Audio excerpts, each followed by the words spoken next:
Bonjour, cette vidéo vous présente une application open source qui est dédiée à l'estimation des mortalités de cadavres d'oiseaux et de chauves-souris liées à l'activité éolienne.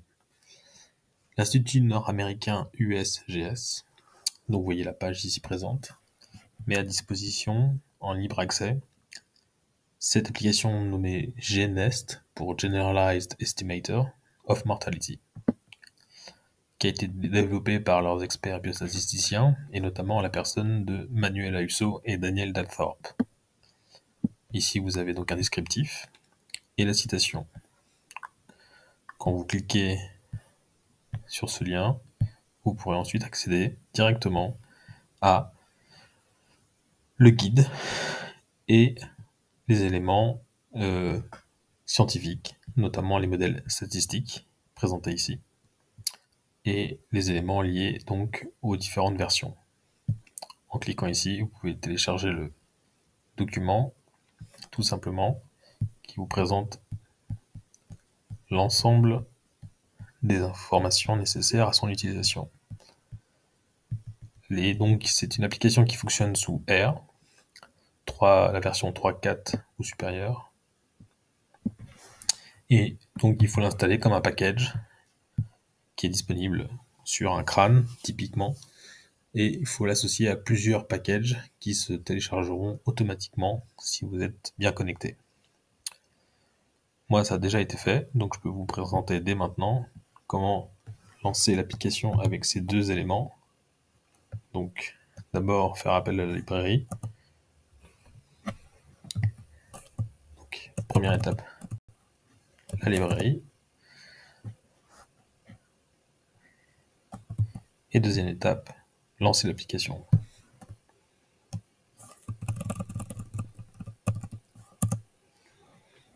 Et voilà, ça se lance sur un navigateur web avec une interface où tout est présenté et expliqué. Donc évidemment en anglais. Mais tout simplement, ce qu'il faut savoir, c'est que sur ce type d'opération de suivi environnementaux, il y a plusieurs types de données nécessaires. Les premières, évidemment, ce sont les cadavres découverts au cours des différents passages. Mais il faut également renseigner le calendrier des passages, les surfaces réellement prospectées par rapport à une surface théorique d'un protocole, et ensuite les résultats des différents tests que l'on fait pour vérifier l'efficacité d'observation de ceux qui cherchent les cadavres, d'une part, donc Searcher Efficiency, et d'autre part, à quel point les cadavres restent sur place in situ, donc ce qu'on appelle la persistance des cadavres. Ici, vous pourrez donc télécharger des exemples, donc par exemple pour un parc éolien, pour les oiseaux et les chauves-souris. On appuie ici, et voilà à quoi ça ressemble. Donc vous allez avoir ces onglets, qui en fait, nous, on peut les charger à partir de ces boutons-là, mais donc l'ensemble de ces informations. Et donc si on regarde à la structure de ces informations-là, il y a un ensemble de champs qui sont nécessaires. Donc il y a une part de champ qui est vraiment obligatoire pour chaque type de fichier. Donc c'est un identifiant, quel type donc de par exemple ici pour l'efficacité observateur, de type de cadavre qui a été utilisé, donc des chauves-souris ou des oiseaux. Ensuite la période, la saison, la visibilité du sol, en fonction de la hauteur de végétation par exemple, ou de l'assolement. Et ensuite à chaque passage, visite, si oui ou non l'observateur a trouvé le cadavre qui avait été déposé à l'avance, sans qu'il le sache évidemment. Ensuite, pour la persistance des cadavres, pareil, on a plusieurs champs qui sont nécessaires. Donc ici, vous avez des exemples issus directement par défaut de GNEST, en anglais américain. L'objet de cette vidéo, c'est de vous présenter des exemples francisés, si je puis dire. Donc, je vous montre. Et donc, en reprenant les mêmes termes, ici, pour les cadavres découverts sous Excel, voilà à quoi on peut imaginer saisir comme type d'information. Donc j'ai gardé les têtes de colonne en anglais, par simplification et pour être sûr que ça match, si je puis dire, entre les différents fichiers pour que l'application fonctionne correctement, mais c'est juste par commodité. Donc le nom d'un parc éolien, un identifiant pour chaque cadavre trouvé. Donc par défaut, c'est un petit X et un numéro. Ensuite, les unités correspondent ici à des éoliennes, écrit E avec un chiffre, la date de découverte des cadavres, et ensuite, on peut les attribuer une période, c'est-à-dire typiquement printemps, été, automne, par un numéro.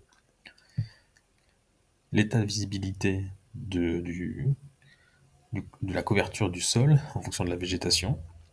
Est-ce que c'était bonne visibilité, par exemple sur les plateformes autour des éoliennes, ou moyenne, ou médiocre. En général, tout ce qui est mauvais, médiocre, n'est pas prospecté. Mais dans l'absolu, on pourrait le renseigner également si ça avait été le cas. Ou tout ce qui est dans les cultures de blé, par exemple, c'est difficile de pouvoir trouver des cadavres. Ici, on peut préciser donc du coup si c'était du labour, la plateforme, un chemin d'accès. Donc ça, c'est des informations supplémentaires, bonus, mais qui peuvent être intéressantes à avoir.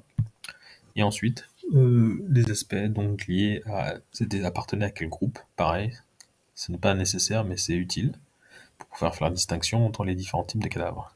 Le nom des espèces, évidemment, ça c'est important. Et ensuite, un gabarit, donc taille S, taille M, taille L, en fonction de la taille que l'on veut donner à chaque. Donc entre une buse variable d'une part et un petit moineau ou un passereau, comme un roitelet UP par exemple, ça permet de faire la distinction. Et ensuite, la source de données. Pour la persistance, c'est un peu pareil. On a le nom du parc, un identifiant, les éoliennes, la visibilité, la période, la saison. Par contre, ça c'est champ obligatoire, c'est-à-dire la dernière fois que le cadavre a été vu présent sur site et la première fois qu'il n'a pas été redécouvert. En nombre de jours par rapport à la pose du cadavre. Donc le J plus 1, 3, 7, 10 typiquement. Le type de cadavre, qui est généralement des animaux que l'on récupère d'animalerie ou d'élevage, pour renseigner sur cette persistance. Et leur gabarit, et pareil, en bonus, le type d'habitat.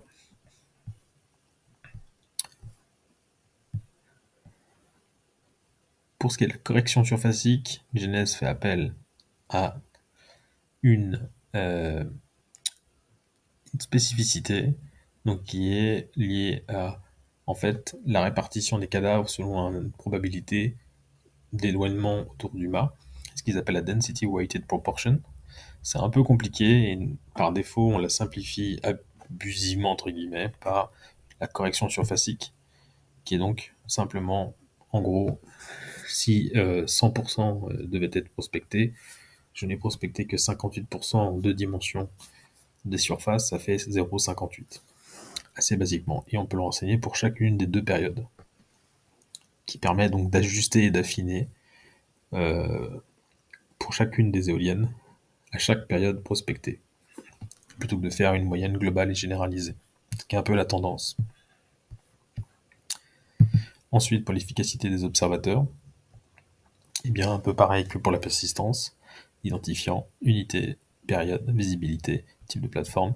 Et là, du coup, souvent, ce sont des objets inertes, donc chambre à air, peluche, qui permettent de vraiment se rendre compte de l'efficacité des observateurs selon les différentes occupations du sol. On peut renseigner d'ailleurs leur nom. Et généralement, en France, on pratique juste un test sur une fois, mais on pourrait imaginer de le répéter à différents passages. Donc 1 et 2. Et donc par défaut, on met NA si c'est pas le cas, au deuxième passage. Et enfin, le calendrier des passages, le search schedule, où tout simplement on renseigne que l'observateur est passé à telle date, qui appartient à telle période, et donc le 1 signifie il est passé. Donc ici, en l'occurrence, il est passé tout le temps sur toutes les éoliennes, mais ça pourrait être très bien sur 16 éoliennes, ne passer que sur une dizaine d'entre elles, et pas toujours les mêmes forcément. Donc on mettrait 0 à la place, tout simplement. Voilà pour l'introduction sur comment organiser et structurer les données sur ces 5 différents tableurs qui doivent absolument être au format CSV et pas Excel pour pouvoir fonctionner dans l'application de Genest. Et donc tout simplement je vous montre comment récupérer les informations. Voilà. voyez, tout ce que je vous ai montré dans Excel, parce que c'est l'application que j'utilise pour donc consulter, créer des tableurs, mais ça aurait pu être OpenOffice ou une autre. À partir du moment où c'est bien au format CSV, qui est bien indiqué ici. Et donc on ferait la même chose pour la persistance et ainsi de suite.